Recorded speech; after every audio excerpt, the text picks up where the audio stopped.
Hello everyone, मेरा नाम तुषार भारद्वाज और ये आपका अपना फेवरेट चैनल साइंस वर्ल्ड।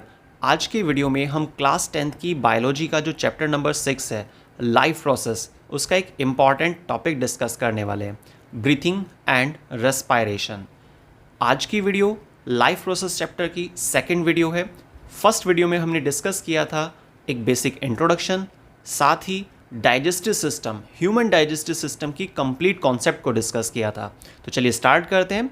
आज की वीडियो का टॉपिक ब्रीथिंग एंड रेस्पायरेशन। देखिए, ब्रीथिंग और रेस्पायरेशन का जो टॉपिक है, इसमें यहाँ पे मैंने कुछ पॉइंट्स को कलेक्ट किया हुआ है। सबसे पहले देखते हैं first point, mechanism by which an organism obtain oxygen. एक ऐसा मैकेनिज्म, एक ऐसा प्रोसेस जिसके द्वारा ऑर्गेनिज्म ऑब्टेन करता है, प्राप्त करता है O2 को फ्रॉम एयर। भाई, जो हम इनहेल करते हैं गैसेस का, तो उसमें सिंगल ऑक्सीजन तो होती नहीं है, वहाँ पर क्या है, एयर होती है। ठीक है, तो एक तरह से हम नेजल ट्रैक के ज़रिए लंग्स तक जो इनटेक करते हैं एयर का, वो क्या है, मिक्सचर ऑफ गैसेस, जिसमें से एक गैस ऑक्सीजन जो होनी भी चाहिए।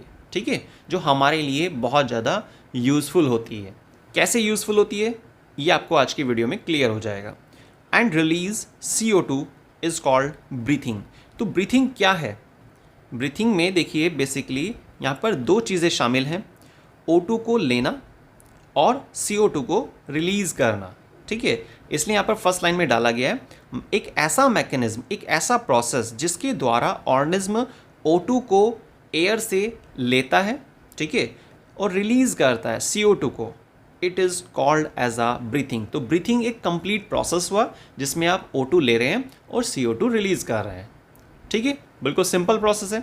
वाइल, जबकि respiration includes breathing and oxidation of food in cell of organism to release energy. Difference बहुत बार पूछा भी जाता है एग्जाम में कि भाई ब्रीथिंग और रेस्पायरेशन में डिफरेंशिएट करो, लेकिन कैसे करेंगे आप? सबसे पहले पॉइंट में हमें एक डिफरेंस पता चल गया है। ब्रीथिंग में तो आप सीधा बता देंगे कि भाई O2 ले रहे हैं और CO2 छोड़ रहे हैं, बात खत्म हो गई। लेकिन जो रेस्पायरेशन है, रेस्पायरेशन में देखिए दो पॉइंट शामिल होते हैं। एक तो ब्रीथिंग का प्रोसेस ही शामिल होता है, ठीक है।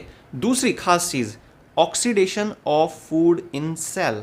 हमारी सेल के अंदर जो फूड का ऑक्सीडेशन होता है, जिसके बेसिस पर ऑर्गेनिज्म, मतलब खुद ह्यूमन भी शामिल है, ठीक है, रिलीज कर पाता है एनर्जी को, और उस एनर्जी का इस्तेमाल करता है डिफरेंट लाइफ एक्टिविटी को परफॉर्म करने में।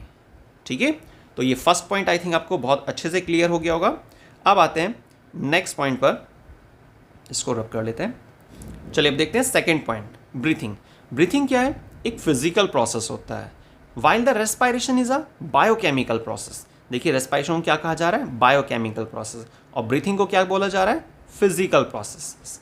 अब देखिए, ब्रीथिंग को फिजिकल प्रोसेस क्यों कह रहे हैं? भाई, ब्रीथिंग का मतलब होता है एक भौतिक प्रक्रिया जिसको आप सिंपल विजुअलाइज कर सकते हैं, जो लंग्स के लेवल पर हैंडल होता है। ठीक है, आपने सांस लिया, मतलब एयर का इंटेक किया नॉस्ट्रल से, फिर नेजल कैविटी, उसके बाद एयर कहाँ जाएगी? ट्रैकिया में, जिसको आप विंड पाइप भी बोलते हैं, जिसके अंदर रिंग्स ऑफ कार्टिलेज लगे होते हैं। उसके बाद फिर ब्रोंकाई में, ठीक, ब्रोंकाई के बाद फिर प्राइमरी, सेकेंडरी, टर्शरी, और लास्ट में फिर एयर सैक, जो लंग्स के अंदर पाई जाती हैं। वहाँ जाकर एयर फिल हो गई, सिंपल। और एयर क्या है? एक होमोजीनस मिक्सचर है जिसमें बहुत सारी गैस होती हैं। उनमें से एक गैस का नाम है ऑक्सीजन गैस, ठीक है, जिसकी हमें ज़रूरत होती है। अब इसी तरह से रिवर्स प्रोसेस होता है CO2 को इंक्लूड करते हुए। तो ये जो चीज़ है ना, ये ब्रीथिंग है, ठीक है, जिसको हमने लंग्स के लेवल पर क्लियर कर लिया। लेकिन जब आपसे रेस्पायरेशन पूछा जाता है तो आपको एक्सप्लेन करना होता है सेल के लेवल पर, ठीक है। और जब सेल के अंदर हम फूड का ऑक्सीडेशन वगैरह का जिक्र करते हैं तो इस पूरे प्रोसेस में ज़रूरत होती है एंजाइम्स की। इसीलिए देखिए लास्ट लाइन में क्या लिखा है कि respiration is a biochemical process that require many enzymes. बहुत सारे एंजाइम्स चाहिए होते हैं, ठीक है। तो क्लियर हुआ आपको? फर्स्ट पॉइंट क्लियर हो गया, सेकेंड पॉइंट क्लियर हुआ। अब आते हैं नेक्स्ट नंबर थर्ड पॉइंट पर, breathing involves with the lungs. ये मैंने आपको बीच में अभी सेकेंड टॉपिक जब हम सेकेंड पॉइंट जब हम डिस्कस कर रहे थे, उसी में मैंने आपको समझाया था कि भाई ब्रीथिंग क्या होता है? लंग्स से जुड़ा हुआ है। While the respiration involves with the mitochondria of cells. Respiration किससे जुड़ा हुआ है? माइटोकॉन्ड्रिया ऑफ सेल से, where the food is oxidise. चलिए मैं आपको एक बार थोड़ा रेस्पायरेशन एक्सप्लेन कर देता हूँ। देखिए क्या होता है, जब हम एयर का इनटेक कर लेते हैं और एयर पहुँच जाती है एल्वियोलाई तक। एल्वियोलाई मतलब एयर सैक, हमारी लंग्स की यूनिट होती है एयर सैक। उसमें एयर फिल हो जाती है। हर एक एल्वियोलाई के ऊपर क्या होती है, ब्लड वेसल्स होती हैं। देखिए कुछ इस तरीके से, मैं डायग्राम बना देता हूँ, एक मिनट। देखिए जैसे ये एल्वियोलाई है ना, एक एल्वियोलाई, इसके ऊपर ऐसे ब्लड वेसल्स होती है। अब ब्लड वेसल्स के अंदर क्या होता है, ब्लड फ्लो करता है ना। और ये जो ब्लड फ्लो करेगा ना, इसका नाम क्या है, ब्लड वेसल्स। ठीक है, तो ब्लड वेसल्स के अंदर जो ब्लड फ्लो करता है उसमें पाया जाता है हीमोग्लोबिन। क्या मिलता है उसके अंदर, हीमोग्लोबिन। ठीक है, इसका कलर चेंज कर लेते हैं। यहां पर मिलेगा आपको haemoglobin, H capital B small, ये हीमोग्लोबिन का सिंबल है। और हीमोग्लोबिन के लिए एक रूल अप्लाई होता है, साइंस में एक रूल चलता है कि एक हीमोग्लोबिन का मॉलिक्यूल, वन हीमोग्लोबिन का मॉलिक्यूल हमेशा बॉन्ड बनाता है 4 ऑक्सीजन मॉलिक्यूल के साथ। शॉर्ट में लिख दिया मैंने यहाँ पे OXY। तो 4 ऑक्सीजन मॉलिक्यूल के साथ बॉन्ड बनाता है एक हीमोग्लोबिन का मॉलिक्यूल। अब आप सोचिए ध्यान से, ब्लड वेसल्स जो एल्वियोलाई के ऊपर होती हैं, है ना, तो उससे क्या जा रहा है, ब्लड जा रहा है। ब्लड में क्या मिलेगा, हमें हीमोग्लोबिन मिलेगा। ठीक है, जिसकी वजह से ब्लड का कलर रेड होता है। अब एक हीमोग्लोबिन का रूल क्या है, वो 4 ऑक्सीजन मॉलिक्यूल को एयर सैक के अंदर से खींच लेगा, है ना। और ब्लड के अंदर अब क्या आ चुका है, ऑक्सीजन आ चुका है। ठीक है, बाकी सारी गैस वहीं इंतजार करती रह जाएंगी। चलिए अब इसको समझने के लिए एक छोटा सा एग्जांपल लेते हैं कि मान लीजिए कि आप स्कूटी से जा रहे हैं, है ना, और आप बस स्टैंड तक पहुंचते हैं। ठीक है, आपको जहां जाना था उसके रास्ते में बस स्टैंड पड़ रहा था। अब बस स्टैंड पर तो बहुत सारी पब्लिक खड़ी होती है जो बस का वेट कर रही है, लेकिन आपने क्या देखा, उस भीड़ में एक व्यक्ति वो है जिसको आप बहुत अच्छे से जानते हैं। तो आपने स्कूटी को रोका और उससे पूछा, बात की, तो उसने बोला भाई मुझे आगे तक जाना था इस तरह से, और वो बस का वेट कर रहा है। तो क्या आप रैंडमली किसी भी व्यक्ति को बिठा लेंगे स्कूटी पर? नहीं ना, आप उस भीड़ में से उस एक व्यक्ति को बिठाएंगे और अपने साथ ले जाएंगे और जहाँ तक उसको जाना था वहाँ पर ड्रॉप कर सकते हैं। ठीक है, सिंपल ह्यूमन नेचर। ठीक है, अब लेकिन सोचने वाली बात, यहाँ पर आप क्या हैं, मानकर चलते हैं आप एज अ हीमोग्लोबिन और जो व्यक्ति है जो बस स्टैंड पर खड़ा हुआ है एज अ ऑक्सीजन। बस डिफरेंस ये है, यहाँ पर वो 4 ऑक्सीजन मॉलिक्यूल को लेता है और वहाँ पर आपने एक व्यक्ति को, एक स्कूटी पर 4 तो पॉसिबल भी नहीं है। एक सिंपल समझने वाली बात। सेम इसी तरीके से होता है, एयर सैक के अंदर बहुत सारी गैसेस रहती हैं। उस पूरे भीड़ में से, टाइप्स ऑफ गैसेस में से एक गैस जिसको हम क्या बोलते हैं, ऑक्सीजन गैस, उसके मॉलिक्यूल्स को खींच लेता है हीमोग्लोबिन। बाकी यहाँ पर पार्शियल प्रेशर वगैरह इस तरह का रूल भी आप अप्लाई कर सकते हैं। फिलहाल वो 11th लेवल पर आपको डिस्कस करना होगा।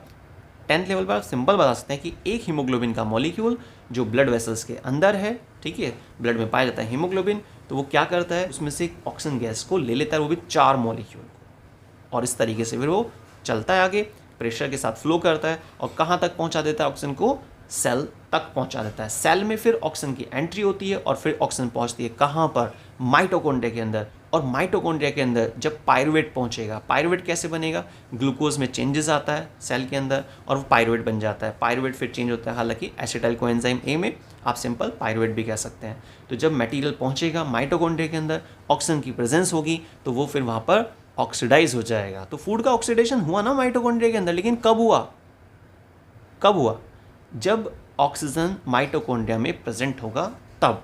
तो ये जो सारा ट्रैक था नॉस्ट्रिल से लेकर सेल तक पहुंचने का, जो ऑक्सीजन का पूरा प्रोसेस है, इसी को बोल रहे हैं सेल रेस्पायरेशन, या सिंपल शॉर्ट में रेस्पायरेशन कह सकते हैं। क्लियर। अब इसी तरीके से क्या होता है, जब मटेरियल इस्तेमाल हो जाता है लास्ट में क्या बनता है, CO2 बनती है, कार्बन डाइऑक्साइड मॉलिक्यूल बनते हैं, फिर वो कार्बन डाइऑक्साइड मॉलिक्यूल इसी ट्रैक से फिर वापस आ जाते हैं। तो ये आपके पास पूरा प्रोसेस हो जाता है रेस्पायरेशन। आई थिंक आपको काफ़ी अच्छे से क्लियर हो गया होगा। अगर आपको ये पॉइंट क्लियर हुआ है तो वीडियो को लाइक कर दीजिए अभी से, और अगर कुछ भी डाउट लगता है तो प्लीज़ कमेंट करके ज़रूर बताइएगा। ठीक है, कोशिश की जाएगी उसका जल्द से जल्द रिप्लाई करने की। अब आते हैं नेक्स्ट पॉइंट पर, नंबर 4 पर। इसको रब कर लेते हैं ना, क्योंकि फिर इसमें सही से ऑब्जर्व नहीं हो पाएगा आपको। देखिए रेस्पायरेशन को जस्ट अपोजिट क्यों कहा गया फोटोसिंथेसिस के, इसका एक सिंपल सा रीज़न है कि जो रेस्पायरेशन होता है उसमें हम क्या करते हैं, एयर का इनटेक करते हैं, ऑक्सीजन लेते हैं और CO2 छोड़ते हैं। लेकिन क्या होता है फोटोसिंथेसिस के अंदर, आप खुद सोचिए, प्लांट के अंदर चलता है फोटोसिंथेसिस, पता है आपको, मेसोफिल सेल के अंदर ना जो ग्रीन पार्ट होता है वहाँ मेसोफिल सेल पाई जाती हैं और उसमें फोटोसिंथेसिस चलता है।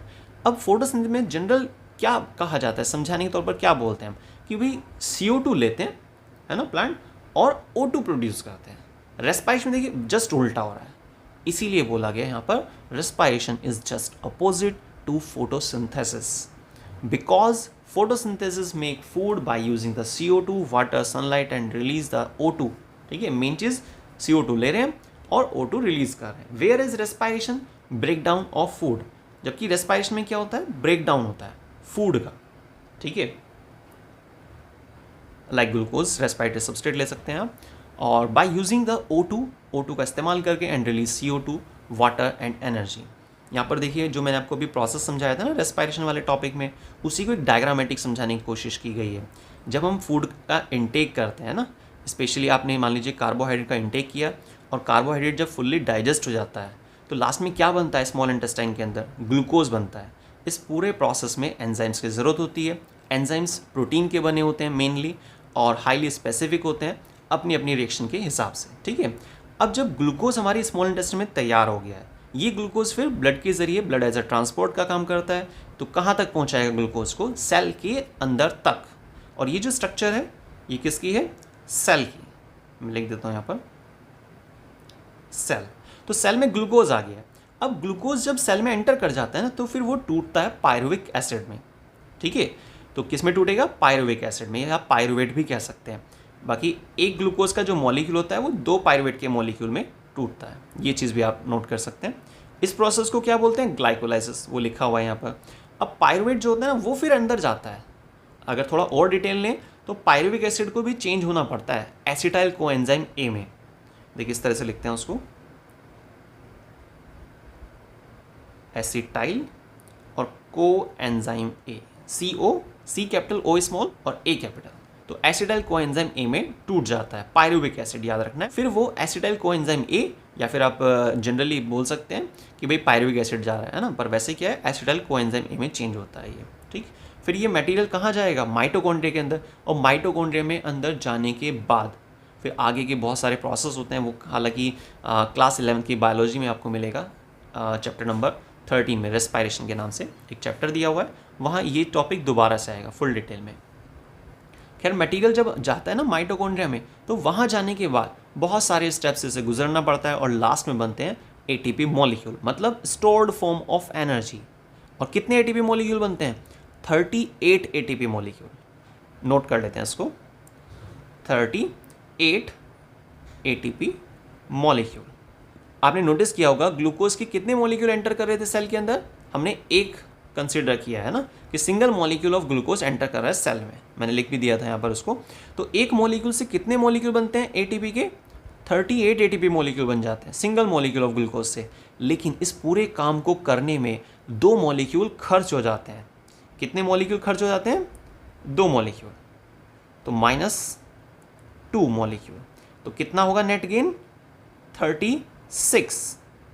क्लियर? तो ये चीज़ आप याद रखेंगे जो यहाँ पर बताई है मैंने आपको, इसको ज़रूर अपने रजिस्टर में नोट कर लेना, क्योंकि चीज़ें समझ में आ जाना वो एक अलग बात है, पर लेकिन बाद में जब तक आप रिवाइज नहीं करेंगे ना, तो लंबे समय तक ध्यान नहीं रह पाएंगे, आप थोड़े बहुत टाइम बाद भूल जाएंगे या फिर मिक्सिंग हो जाएगी।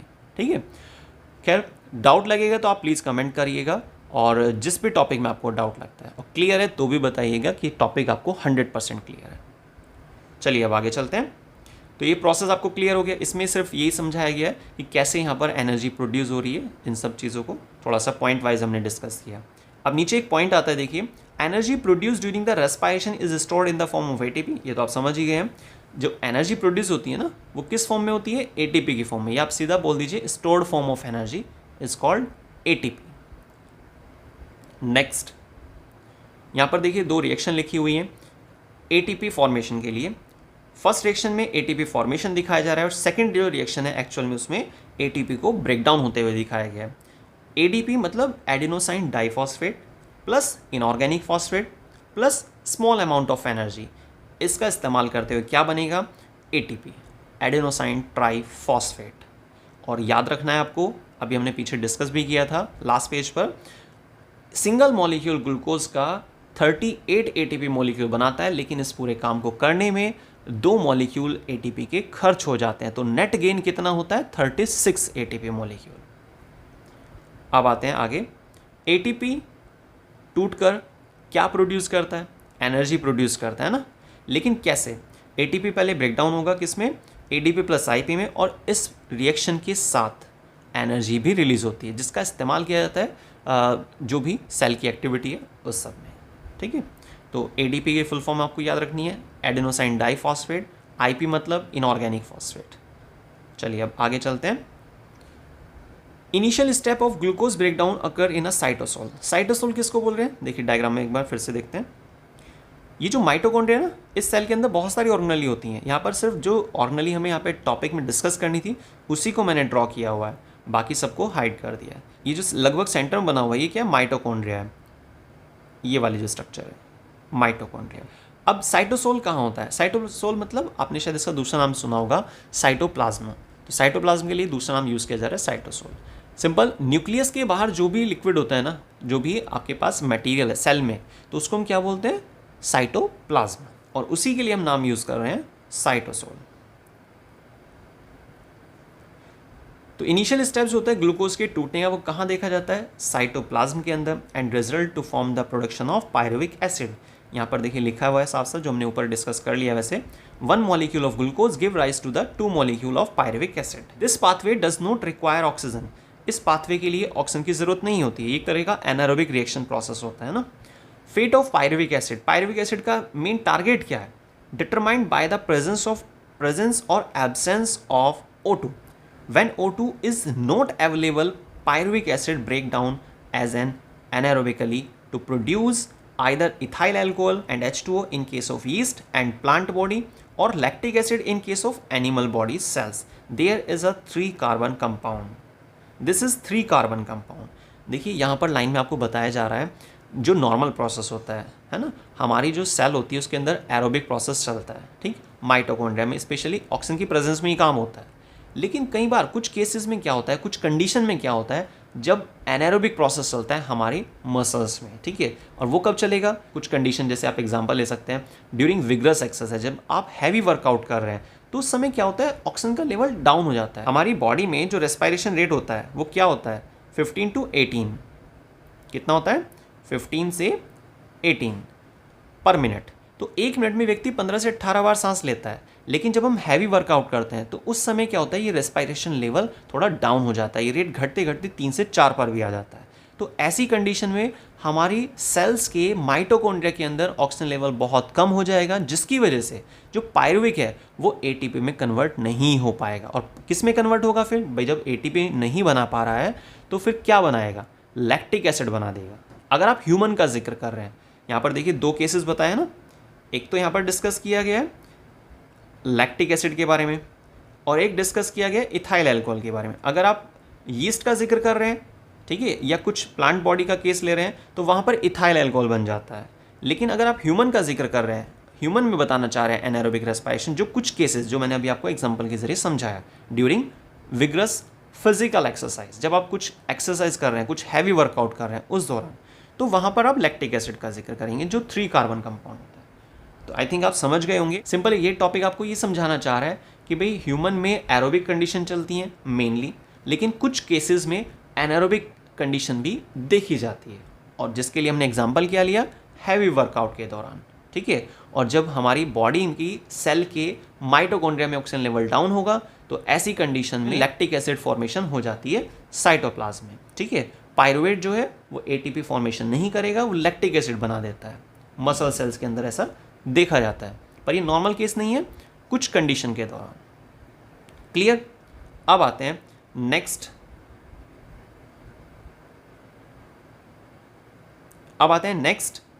पॉइंट पर।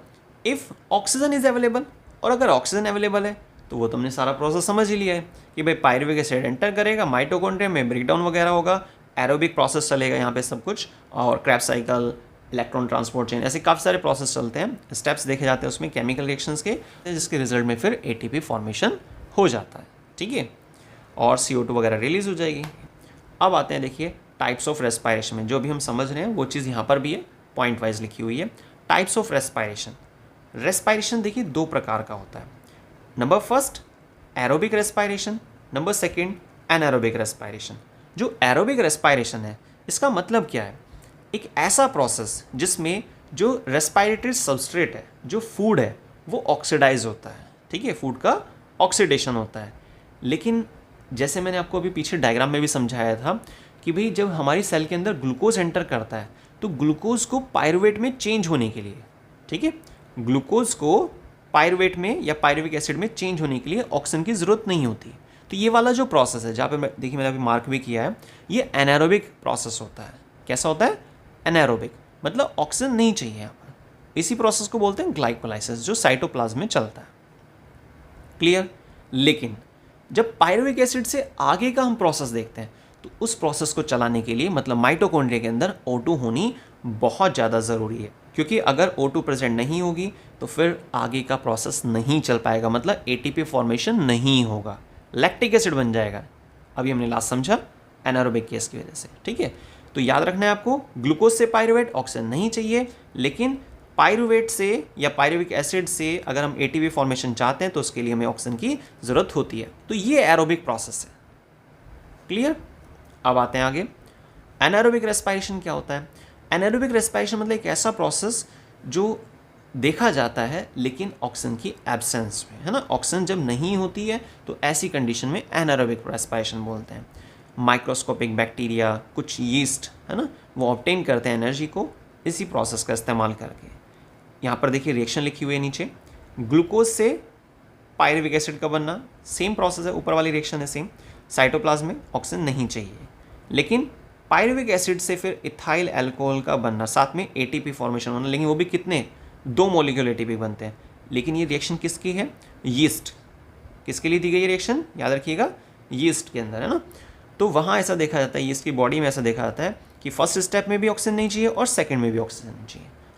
अब यहाँ पर देखिए सेकेंड पॉइंट, मतलब एनारोबिक रेस्पिरेशन में एक और रिएक्शन लिखी मिलेगी आपको। इस रिएक्शन में देखिए क्या बताया जा रहा है, ग्लूकोज से पायरुविक एसिड, ऑक्सीजन नहीं चाहिए, पायरुविक एसिड से लैक्टिक एसिड बन गया। ये जिक्र किया जा रहा है ह्यूमन मसल्स का। यहाँ पर देखिए नाम लिखा हुआ है फर्स्ट लाइन के अंदर। तो ह्यूमन मसल्स में, ह्यूमन बॉडी में वैसे तो एरोबिक प्रोसेस होता है जो डोमिनेंट है, लेकिन कुछ कंडीशन के दौरान, जो हमने अभी पीछे डिस्कस भी किया था, एनारोबिक प्रोसेस भी चलता है, जिसकी वजह से क्या होता है, लैक्टिक एसिड वगैरह यहाँ पर बन जाता है और हमारी मसल्स में पेन होना स्टार्ट हो जाता है। ठीक है, तो सिंपल है प्रोसेस, लेकिन बस आपको याद रखना है कि कौन सी कंडीशन जिसमें लैक्टिक एसिड बनेगा और कौन सी कंडीशन है जिसमें ATP फॉर्मेशन ज़्यादा फॉर्म होते हैं, और वो भी कितने? 38। और नेट गेन अगर कोई पूछता है आपसे एग्जाम में 1 मार्क्स के क्वेश्चन के अकॉर्डिंग, तो आप बताएंगे 36। पर ऐसा क्यों, वो आप समझ चुके हैं। अब आते हैं आगे। अब नेक्स्ट टॉपिक आता है रेस्पिरेशन इन प्लांट। देखिए जो रेस्पिरेशन प्रोसेस होता है प्लांट बॉडी में, ये 3 अलग अलग लोकेशन पर हमें डिस्कस करना होगा। नंबर फर्स्ट है इसमें रेस्पिरेशन इन रूट्स। देखिए रूट्स का जो बेसिक फंक्शन होता है वाटर को एब्जॉर्ब करना। देखिए रूट्स का जो बेसिक फंक्शन होता है वो है मिट्टी से पानी को एब्जॉर्ब करना। इस काम में रूट हेयर मदद करते हैं जो रूट्स पर पाए जाते हैं। ठीक है, लेकिन कभी कभी क्या होता है, हम जब पौधे को ज़्यादा पानी दे देते हैं, मतलब जड़ें वाटर लॉक्ड हो जाती हैं, तो ऐसी कंडीशन में क्या होता है, सॉइल के पार्टिकल्स के बीच में से जो ऑक्सीजन मॉलिक्यूल हैं वो सब वहाँ से निकल जाते हैं। तो अब ऐसी स्थिति में रूट्स में जो रेस्पिरेशन होगा वो कैसा होगा? एनारोबिक। कैसा रेस्पिरेशन होगा? एनारोबिक रेस्पिरेशन होगा। और एक बात सोचिए, जब प्लांट में जो रूट्स हैं, है ना, रूट्स में एनारोबिक रेस्पिरेशन जब चलेगा तो क्या बनेगा वहाँ पर? इथाइल अल्कोहल बनेगा। एक क्या बनेगा? Ethyl alcohol. ठीक है,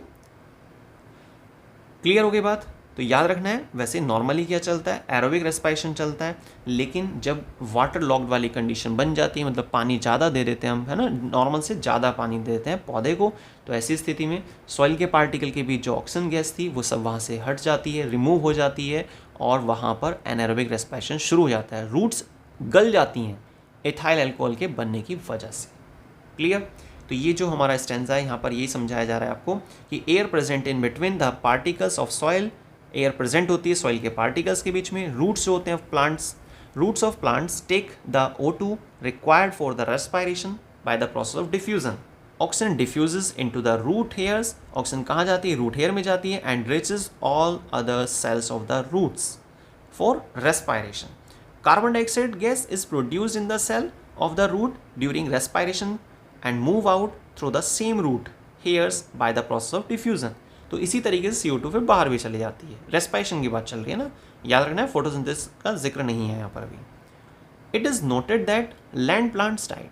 ऐसा देखा जाता है कि जो मरुस्थलीय पौधे होते हैं ना, उनकी डेथ हो जाती है if roots remain water locked. ये एक इम्पॉर्टेंट वर्ड है जो यहाँ पर यूज़ किया जा रहा है, रूट्स रिमेन वाटर लॉक्ड। अगर ऐसा होगा तो पौधे की जो जड़ें हैं वो गल जाती हैं, पौधे की डेथ हो जाती है। जड़ें खराब मतलब पौधा खराब।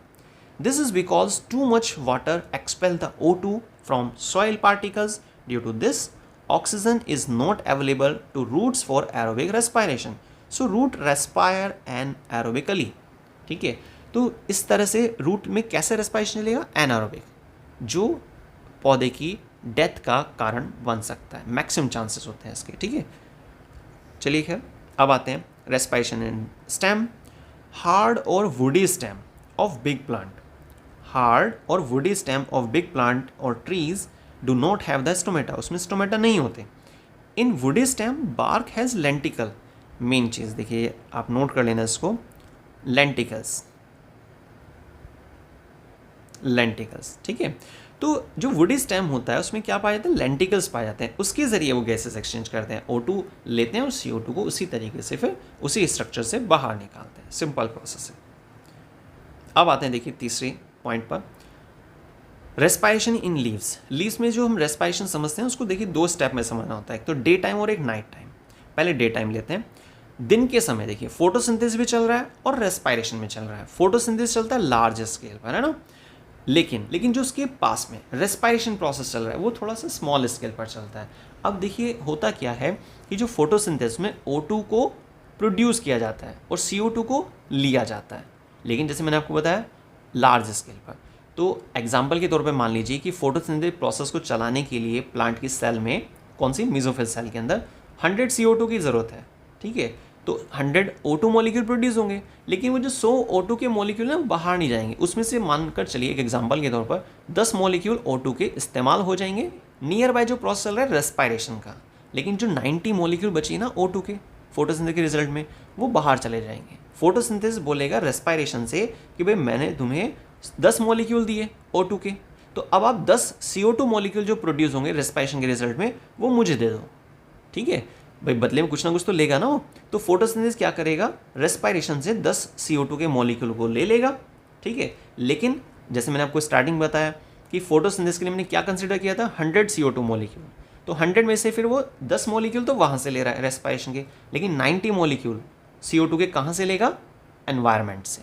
ये नंबर फिक्स नहीं होता है, ये मैंने आपको समझाने के लिए कंसिडर किया है। ठीक है, तो 100 मॉलिक्यूल CO2 के अंदर जा रहे हैं और 100 मॉलिक्यूल O2 के बाहर आ रहे हैं, पर एक्चुअल में 90 मॉलिक्यूल्स CO2 के बाहर से अंदर जाते हैं लीफ में और 90 मॉलिक्यूल O2 के बाहर निकलते हैं। क्लियर? अब वो 10 मॉलिक्यूल का हिसाब कैसे समझ में आएगा? जब हम रेस्पायरेशन के प्रोसेस को समझेंगे जो उसके नियर बाय चल रहा है। आई थिंक आप समझ गए होंगे, रेस्पायरेशन का प्रोसेस फुल्ली डिपेंड करता है फोटोसिंथेसिस पे, लेकिन ड्यूरिंग डे टाइम। रात के समय क्या होता है? फोटोसिंथेसिस तो है ही नहीं, hence no O2 is produced. तो O2 from air diffuses into the leaves to carry out, ये वर्ड रिपीट हो रहा है, to carry out respiration, and CO2 produced by the respiration diffused out। ठीक है, यहाँ पर आप थोड़ा चेंज कर लेना लाइन को, diffused out, वो बाहर निकल जाएगी। बहुत ईजी है। अब आगे देखते हैं, देखिए रेस्पायरेशन इन एनिमल्स। यहाँ पर कुछ एग्जाम्पल्स दिए हुए हैं, कुछ पॉइंट्स बनाए हुए अदर एनिमल्स के।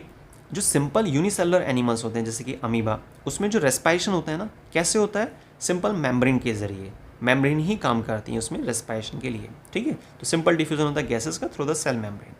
अर्थवॉर्म जो होता है उसकी स्किन एब्जॉर्ब करती है O2 को from air and remove CO2, और CO2 को रिमूव कर देती है। क्लियर? थर्ड पर आते हैं, एक्वेटिक एनिमल जैसे कि फिश, प्राण हैव गिल्स। इनके पास गिल्स होते हैं एज अ रेस्पायरेटरी ऑर्गन, जिसके बेस पे वो अपना रेस्पायरेशन प्रोसेस कंप्लीट कर पाते हैं। नेक्स्ट नंबर 4, इंसेक्ट जैसे कि grasshopper, cockroach, house fly, mosquito, इन सब के पास टाइनी होल्स होते हैं called spiracles on their body and air tubes, जिसको क्या बोलते हैं? ट्रैकिया। 4, रेस्पायरेशन। क्लियर? नेक्स्ट आता है respiratory organ of land animals such as man, bird, मतलब थोड़ा हायर एनिमल्स की बात चल रही है, उनके पास लंग्स होते हैं। अब बात करते हैं रेस्पायरेशन इन ह्यूमन बीइंग की। देखिए रेस्पायरेशन जो होता है ना ह्यूमन बीइंग में, वैसे तो वो हम अभी बीच में हमने प्रोसेस समझ लिया था जब हम ब्रीथिंग और रेस्पायरेशन में डिफ्रेंशिएट कर रहे थे। बाकी इसमें दो कंपोनेंट होते हैं, एक तो ट्रैक होता है, एक ऑर्गन होता है। सबसे पहले लेते हैं रेस्पिरेटरी ट्रैक के बारे में।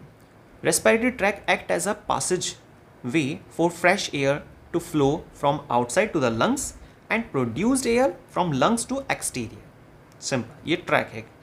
अब रेस्पिरेटरी ट्रैक में क्या क्या चीज़ शामिल होती हैं, देखिए यहाँ पर मैंने डायग्राम बनाया हुआ है ये, ठीक है। आप भी डायग्राम की प्रैक्टिस कीजिए। देखिए ये वाला जो पार्ट है इसमें आपको नेजल कैविटी दिखाई देगी, ठीक है। स्टार्टिंग में नोज़, फिर उसके बाद नेजल कैविटी, फिर उसके बाद आपको ट्रैकिया मिलेगा। ट्रैकिया मतलब विंड पाइप। अब जिसके ज़रिए क्या होता है, ये जो एयर होती है ना वो कहाँ जाती है, नीचे ट्रैकिया में। ट्रैकिया में रिंग्स ऑफ कार्टिलेज लगे होते हैं, डायग्राम की आप प्रैक्टिस कर लेना एक बार। और रिंग्स ऑफ कार्टिलेज होते हैं जो क्या करते हैं, कोलैप्सेशन से बचाते हैं। भाई पाइप जो होता है ना वो दब ना जाए, सिंपल भाषा में अगर कहा जाए तो रिंग्स ऑफ कार्टिलेज हेल्प करते हैं इस काम में। और बाकी फिर ब्रोंकाई है। ब्रोंकाई के बाद फिर यहाँ पर नाम डाला हुआ है लंग्स का। लंग्स की जो आउटर मोस्ट लेयर होती है उसे बोलते हैं प्लूरा, ठीक। लंग्स के अंदर ऐसे एक बंच सा मिलेगा आपको जिसको हम बोलते हैं एयर सैक, जिसके लास्ट में राउंडेड स्ट्रक्चर बनी हुई है। तो एयर सैक, उसी के लिए दूसरा नाम आप एल्वियोलाई यूज़ कर सकते हैं, ठीक है। तो इस तरीके से सिंपल एक रेस्पिरेटरी सिस्टम की स्ट्रक्चर है ये, ह्यूमन रेस्पिरेटरी सिस्टम की। और अगर ट्रैक की हम बात करते हैं तो सिंपल बता सकते हैं कि नोस्ट्रिल, नेजल कैविटी, ठीक है। और नेक्स्ट ट्रैकिया, ट्रैकिया के बाद ब्रोंकाई, प्राइमरी, सेकेंडरी, टर्शरी और लास्ट एल्वियोलाई, ठीक। तो ये पूरा हुआ ट्रैक। अब आते हैं रेस्पिरेटरी ऑर्गन पर। Respiratory organs are lungs. जब आप रेस्पिरेटरी ऑर्गन का जिक्र करेंगे तो उसमें हमें लंग्स के बारे में बताना होता है, which provide surface for exchange of gases. Lungs are pair in number and lies in a thoracic cavity. Thoracic cavity मतलब chest cavity. Lungs remains enclosed by pleura. किसके जरिए enclosed रहते हैं, प्लूरा के जरिए, है ना। प्लूरा की एक प्रोटेक्टिव लेयर होती है जो लंग्स के ऊपर प्रेजेंट होती है। In lungs major bronchi, lungs के पास क्या होती हैं, इन लंग्स मेजर ब्रोंकाई होती हैं। मतलब ट्रैकिया जो पाइप होता है ना, जब वो दो भागों में बंटता है तो उसे क्या बोलते हैं, ब्रोंकाई, लेफ्ट और right. Further divide into the secondary bronchi which in tertiary bronchi and finally into the, और लास्ट में किस में डिवाइड हो जाता है ये, ब्रोंकियोल्स में। फाइन डक्ट्स होती हैं और ये सभी जो ब्रोंकियोल्स होते हैं उसके लास्ट में फिर एयर सैक क्या पाई जाती हैं, एयर सैक, ठीक है। ध्यान रखना इस चीज़ को। तो respiratory system is closely surrounded by the network of blood capillaries. बाकी वो हमने स्टार्टिंग में भी समझा था कि जो भी हमारे पास एल्वियोलाई होती हैं उन सभी पर क्या होती है, ब्लड वेसल्स प्रेजेंट होती हैं। अब ब्लड वेसल्स आपको पता है तीन तरह की होती हैं, आर्टरीज, वेन्स और कैपिलरी, और कैपिलरी का ही नाम यहाँ पर लिखा गया है, ठीक है। चलिए अब देखते हैं नेक्स्ट और last step, voice box. It is also called लैरिंग्स। तो ट्रैकिया का ही जो स्टार्टिंग पॉइंट होता है ना उसी को हम क्या बोलते हैं, थोड़ा सा एनलार्ज, फैला हुआ सा होता है ना, बड़ा सा होता है, तो उसको बोलते हैं वॉइस बॉक्स या लैरिंग्स। बिफोर प्यूबर्टी, प्यूबर्टी से जस्ट पहले, it is similar in both, यहाँ से इस वर्ड को आप डिलीट कर देना, ठीक है। और तो दोनों में सेम मिलता है, बॉयज़ में, गर्ल्स में, है ना। In male it protrudes. Male body में क्या होता है, ये थोड़ा सा ओवर ग्रोथ दिखाता है ना, थोड़ा सा एक ग्रोथ ले लेता है बाहर की तरफ। तो it male body it protrudes out, बाहर की तरफ आता है, and often called Adam's apple. इसको क्या बोलते हैं, एडम्स एप्पल नाम दिया जाता है। Vibration in a vocal cord. देखिए जो हमारा वॉइस बॉक्स होता है ना उसके अंदर दो मेम्ब्रेन होती हैं, तो उन मेम्ब्रेन में वाइब्रेशन के बेसिस पर, है ना, तो हम उसे क्या बोल रहे हैं, vibration in a vocal cord result in production of sound, ठीक है। और फिर ये जब साउंड हमारी ओरल कैविटी में पहुंचता है तो कन्वर्ट होता है स्पीच में by the help of tongue. तो इस तरीके से रेस्पिरेटरी सिस्टम कंप्लीट हो गया है। आज की वीडियो में हमने रेस्पिरेशन और ब्रीथिंग में मेन जो डिफरेंस होता है उसको डिस्कस किया। उसके बाद रेस्पिरेटरी ट्रैक और रेस्पिरेटरी ऑर्गन मतलब ह्यूमन रेस्पिरेटरी सिस्टम, और साथ ही कुछ अदर एनिमल्स को भी डिस्कस किया कि उनमें रेस्पिरेटरी ऑर्गन क्या क्या हो सकते हैं। तो आई थिंक आपको ये सभी चीज़ें बहुत अच्छे से समझ में आई होंगी। और अगर आपको वीडियो बहुत पसंद आती है तो उसको लाइक कीजिए, मैक्सिमम शेयर कीजिए, और अगर आप हमारे चैनल पर नए हैं तो प्लीज़ चैनल को सब्सक्राइब कीजिए, क्योंकि इसी तरह की रेगुलर क्वालिटी वीडियोस आपको साइंस वर्ड चैनल पर मिलती रहती हैं। वीडियो को स्टार्टिंग से लास्ट तक देखने के लिए बहुत बहुत धन्यवाद। नेक्स्ट वीडियो में लाइफ प्रोसेस के नेक्स्ट टॉपिक के साथ।